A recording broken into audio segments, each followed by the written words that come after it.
عملنا مهمتنا وتقدري تقري الفاتحة على روح الطفل يا مدام تغريد. تغريد لمعت عينيها من كتر الفرحة وهي مش مصدقة نفسها. يعني كده الطفل خلاص مش موجود؟ طبعا مش موجود، هو انا عمري عملت حاجة وطلعت مش صح؟ حلو قوي ده. اخفي انت بقى شوية والفلوس هتكون في حسابك، امرك. وقفلت معاه. يا حرام يا دليدة، تعرفي نفسي اشوف وشك دلوقتي عامل ازاي وانت خسرتي حتة منك، يمكن ده يشفي غليلي من ناحيتك. وكانت عمالة تضحك بشر وتتخيل في شكل دليدة عامل ازاي دلوقتي وهي خسرانة قطعة من روحها. ونرجع عند ليل. لا شاطر، تعجبني. عملت اللي طلبته منك، عملت كل اللي انت عايزه اهو، بس ارجوك خليني امشي ومستعد اختفي من الدنيا كلها، بس حضرتك بلاش تأذيني ارجوك. نزل بالقلم على وشه. واللي انت كنت هتعمله في مراتي ده ايه يا حقير؟ مراتك كويسة واللي بطنها كويس وما جيتش جنبهم، فارجوك خلاص، انا اسف، مستعد اعمل لكم اي حاجة. خلاص يا ليل خليهم يمشوا، احنا شغلنا مش معاهم. لا يا دريدة، يمشوا ليه؟ علشان يأذوا غيرك وحد تاني يخسر نفسه وحياته دول يتسلموا. لا لا لا ارجوك خلاص، هتوب واتغير. ليل خد دريدة على جنب. هو ينفع اسد ياخدهم الحجز شوية يعلمهم الادب وبعدين يفرج عنهم يا دريدة؟ اه ينفع. طب ما تكلميه. طب ثواني. وترن على أسد. ألو يا أبو الأسود. ضحك. ألو يا لمضة، عاملة إيه؟ الحمد لله يا أسد، بس عايزاك في خدمة كده بصراحة. استغلالية إخس عليكي، قلت البت رنة تطمن عليا، أتاري في مصلحة، حرام ده ولا حلال؟ ضحكت. معلش حقك عليا. قولي عايز إيه على طول، في حد عايزاك تعلمه الأدب في الحبس كام يوم بس يخرج يعرف إن الله حق. عينيا، طب ابعتلي حد ياخدهم بقى. كمان لأن انت كده داخلة على طمع، بس أنا مقدرش أقولك غير حاضر من عينيا. تشكر يا ابن الأصول. وقفلت معاه وهي بتضحك وليل بصلها بغيرة. ايه عمال يقولك في نكت قوي كده يا ست دليدة؟ اصل الضحكة من الخد للخد. اه دمه شربات، عقبال ما دمك يبقى زيه. نعم يا اختي. بهزر يا حبيبي، بس اسد اخويا، اصلا كلنا في القصر بنعتبر بعض اخوات. بس ادم ما كانش اخوكي. لا ده انت غيران من ادم قوي بقى على كده. غير منه ليه؟ اه واضح عليك يا حبيبي، وخدت بالي انك مش غيران خالص، امال لو غيران كنت عملت فيا ايه؟ ضحك. المهم قالك ايه؟ وافق وهيبعت حد ياخدهم. تمام قوي كده. وفعلا بعت أسد 2 من العساكر وخدوا الرجالة وراحوا بيهم وقعدوا كلهم سوا. هتعملوا ايه مع خالته يا ليل؟ هو انت ناوي تعمل حاجة؟ لسه مش عارف يا نيرة، بفكر. بس بليز بلاش تأذيها، خد حقك بأي طريقة بس من غير أذية، علشان ما برضاش أذيها، بتسوق فيها يا نيرة وعلى يد كل حاجة. عارفة، بس أرجوك بلاش أذية. لسه هشوف هعمل ايه يا نيرة، صدقيني مفيش حاجة معينة في دماغي ومش عارف لسه. تمام يا ليل، متأكدة انك عمرك ما هتعمل حاجة غلط او مؤذية لانك مش كده، انا ماشية، وطبعا الحمد لله انك كويسة يا دليدة. خليكي قاعدة شوية يا نيرة، وطبعا شكرا على اللي عملتيه علشاني وعرضتي حياتك وحياة اللي في بطنك للخطر علشان تحميني انا واللي في بطني، لاني عرفت يعني ايه شعور واحساس ان جنينك بيكبر جواكي. ما قدرتش اخلي حد يفقد طفل، وانا والله ما كنتش اعرف بالخطة دي، انا عرفت بالصدفة. ونرجع فلاش باك. تقرب نيرة في الوقت دوت كانت بتتكلم تغريد في التليفون. ايوه نفذ، ولازم تخلصني من اللي في بطنها، بما ان ليل خرج وهي لوحدها دلوقتي هي وسميحه، انهي حياه الطفل ده في اسرع فرصه. وليك الحلاوه. تصدم. يا خبر، ده ليه ده طلعت حامل وهي ناويه انها تنزل لها الطفل، هعمل ايه؟ لازم اتصرف واعمل اي حاجه. وقفل التغريد مع الراجل. متشوقه لقهرة قلبك على ضناكي قوي يا دريده، هكون مبسوطه فيكي جدا فوق ما تتخيلي. ونيره خرجت وقتها من الفيلا بسرعه علشان تقدر تحمي دريده وتساعدها، وركبت العربيه وفي طريقها للفيلا بتاعت ليل. ولما وصلت الفيلا اتصدمت لما لقيت الحارس مرمي على الارض وفقد الوعي، ولما لقيت سميحه كمان على الارض تنزل لمستوى سميحه. دادا يا دادا انت كويسه؟ دليده فين؟ سمعت صوت جاي من الفيلا وراحت رجعت على العربيه وخدت منها السلاح وراحت دخلت الفيلا بسرعه وبقت ماشيه ورا الصوت. ونرجع من الفلاش باك. كتر الف خيرك بجد، ممنونه ليكي. ومدت دريده ايديها لنيره. نيره تبص على ايد دريده وراحت مدت ايديها وسلمت عليها. شكرا. العفو، ما عملتش حاجه، عن اذنكم. خدت بعضها وخرجت. هروح وراها اتكلم معاها يا دريده. ماشي. وراح خرج ليل ورا نيره وقرب منها. نيره استني. وقفت تبص الليل.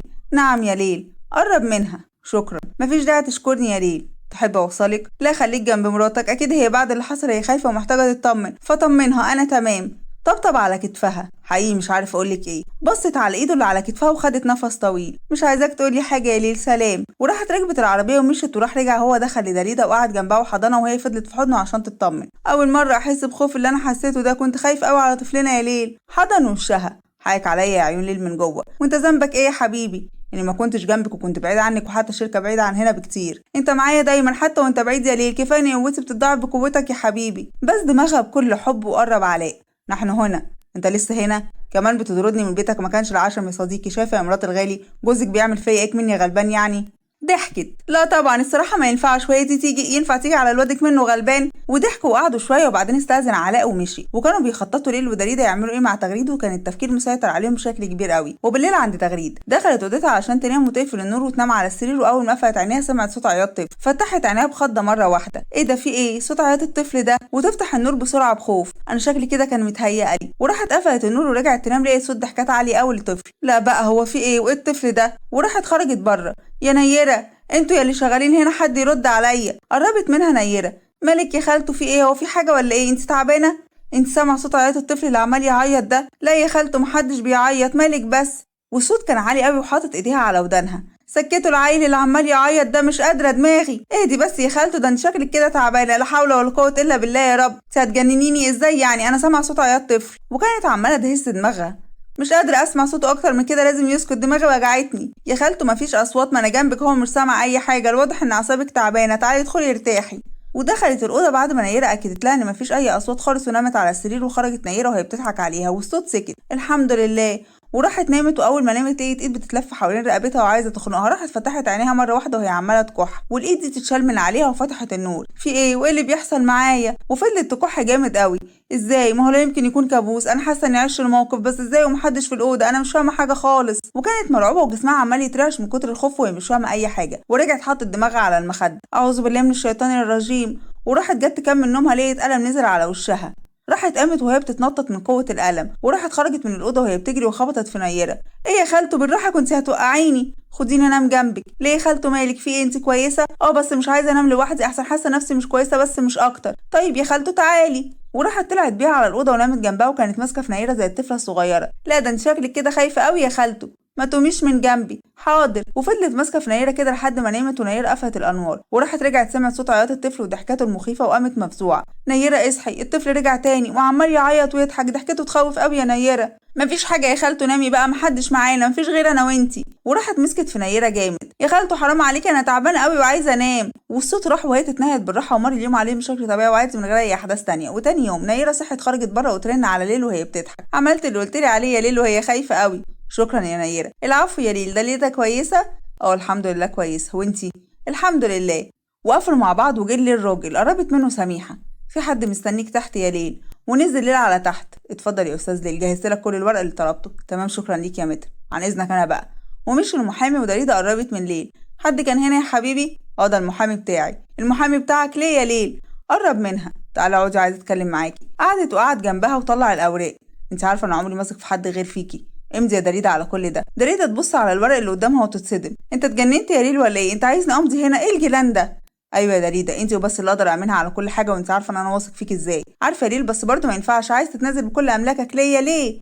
علشان احافظ عليهم يا دريدة. هي ممكن تعمل اي حاجه عشان تحول ملكيه كل حاجه ليها، وعشان كده لازم يكون كل ده ليكي، لانها هي لو حاولت وقتها مش هتعرف تنقل الاملاك. لا يا ليل، دي مسؤوليه كبيره قوي. وايه يعني؟ ما انت قدها وقدود. ليل ارجوك اعفيني من المسؤوليه دي. كل حاجه خليها باسمك حبيبتي، ده مؤقتا لحد ما نشوف حل معاها ونخلص منها، ولحد ما ده يحصل كل حاجه لازم تكون باسمك انت. تمام يا ليل هساعدك، بس خليك عارف انا مش فارق معايا الفلوس ولا الاملاك ولا اي حاجه من دي. عارف يا حبيبتي. وبدات تمضي ومضت على كل حاجه، وكده كل املاك ليل بقت ليها قانونيا، والانتقام من تغريد جاي من بعد ما كل حاجه بقت ليك يا دريدة. لا يمكن ارحمها. ده انت شكلك مخطط لحاجه كبيره بقى يا ليلو. والله بقيت تخطط يا ليلو، انا كده هخاف منك. انت ما اقدرش اعمل لك حاجه نهائي يا حبيبتي، لان انت حته مني ومن قلبي، لكن هي بدات بشر وتستحمل نتيجه افعالها بقى. لا ده انت لازم تقولي انت ناوي على ايه وهتعمل ايه بالظبط علشان اكون معاك على الخط باول باول. وبدا يقولها على الخطه وكانوا عمالين يضحكوا. لا طلعت دماغي يا جوزي، حلو قوي ده. وكانوا بيرتبوا كل حاجه وهما بيضحكوا. ونروح عند تغريد اللي كانت من الخوف اللي اتعرضت له كانت حرارتها مرتفعه جدا وعماله تترعش. نيره تقيس الحراره وتصدم. ايه ده يا خالته، درجه حرارتك عاليه قوي. وراحت جابت لها خفض الحراره وتعمل لها كمادات. لا ده الواضح ان انت كنت خايفه قوي، بس من ايه كل ده؟ شكلك بداتي تهلوسي ولا ايه؟ اخرسي خالص، حتى وانت في وضعك ده قويه يا شيخه، اهدي شويه، ده انت حتى عيانه. وكانت نيره جنبها لحد ما درجه الحراره بقت تنزل وبقت طبيعيه، ومر اليوم عليهم بشكل طبيعي وعادي من غير اي احداث تانية. وتاني يوم باب الفيلا عند تغريد يخبط، وراحوا فتحوا الخدم ودخلت دريده وليل وسميحه. واول ما شافتهم تغريد تصدم، وخصوصا ان دريده واقفه على رجلها وكويسه وشكلها مش تعبان. ايه ده؟ انت ايه جابك هنا؟ وانت كمان يا سميحه، انا مش طردتك؟ دريده قربت من تغريد. لمي كراكيبك وبره الفيلا. نعم ده ليه ان شاء الله. قربت نيره في الوقت ده.